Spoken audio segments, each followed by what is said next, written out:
A few weeks ago on Saturday, my friend Diana texted my wife and I, and she said, Maji's not doing well. We're rushing her to the hospital. Maji's not my dog. She's Diana's dog, but she has always been really close to me ever since I met her. This is the photo of the first time we met.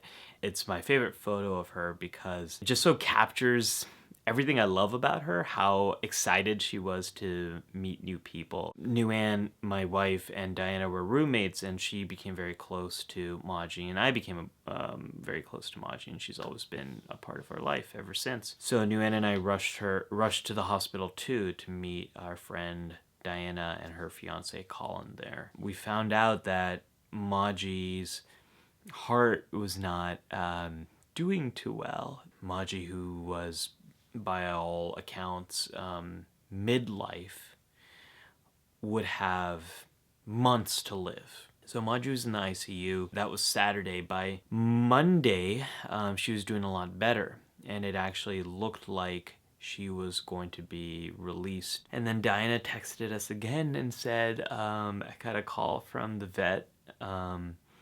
Maji's health is declining. You should come to the hospital tonight. My daughter was home asleep, so Nguyen couldn't go, so I just went. When we got there, the vet said, you have two options. We can try to intubate her and support her that way, or the other option is she's in so much suffering to end her suffering and to put her down. So Diana and Colin tried to save her, intubate her, and the procedure would take 30 minutes to an hour, and we waited.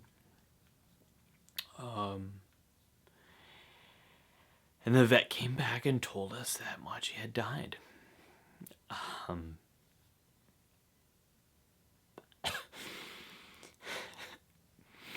We stayed there with her until about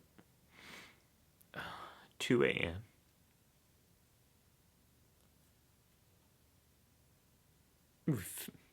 We FaceTime my wife in so she could see Maji one last time. And actually the last time before Maji died, I went to go see her in the ICU right there, just like an hour before she died. And even though she was so weak and in so much pain, she kind of looked up and recognized me and sort of was patting at the door. And I was like, Maji, don't do that. You need your strength. You gotta conserve your strength. But that was the last time I saw her when she was alive.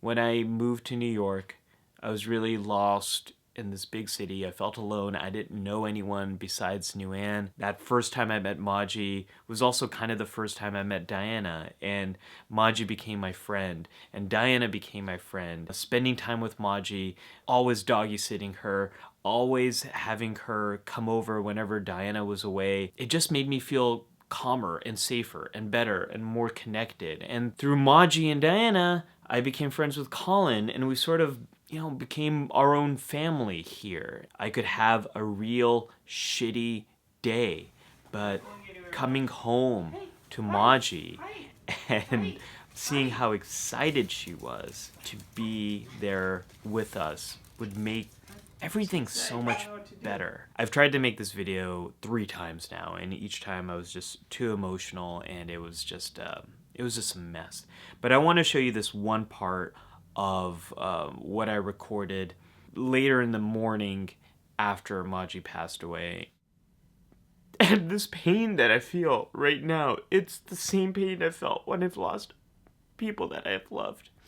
Because the way we attach to dogs is this so similar to the way we attach to humans. There's research to back this up. The grief we experience when we lose a pet, it's the same as the grief we experience when we lose a person. Sometimes even more so, because our pets are that constant presence in our life. They become a part of your routines. They help you deal with your emotions. Something I'm going to miss about Maji a lot is she was always found a way to lift me up, even in really difficult times. I taught Maji how to let me know when the water kettle was about to go off. And it's kind of a stupid trick because you wait a few seconds more and you hear the water kettle going off. But I always thought it was so cool because dogs have such a great sense of hearing and smell and all this sort of stuff. So I just thought it was so cool that she's able to pick up on it seconds before I can. And it became this ritual that, like, she would let me know the tea kettle was about to go off. I would get some tea. She would have a snack, and we would kind of enjoy that time together. And every time the kettle goes off, I think of her. And now she's not here.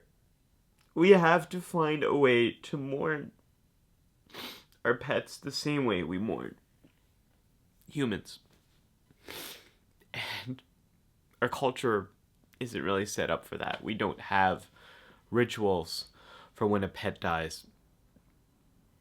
And sometimes the experience of losing a pet can be so detached from the emotions of losing a pet. This sometimes can lead to something psychologists call disenfranchised grief. It's when you feel like you can't grieve, or your grief is inappropriate for what's happened. A lot of people who lose pets go through that, where their coworkers or friends or other family, they might not understand what the issue is. You know, it's just a pet, get over it. Or why don't you just get another dog? As if you can just get another brother. I'm a psychologist who makes videos, so I'm making this video about Maji and about remembering Maji. And I hope by making this video, I can help you to mourn your loss, to help me mourn mine, and to make it just a little bit easier for other people to go through this grief.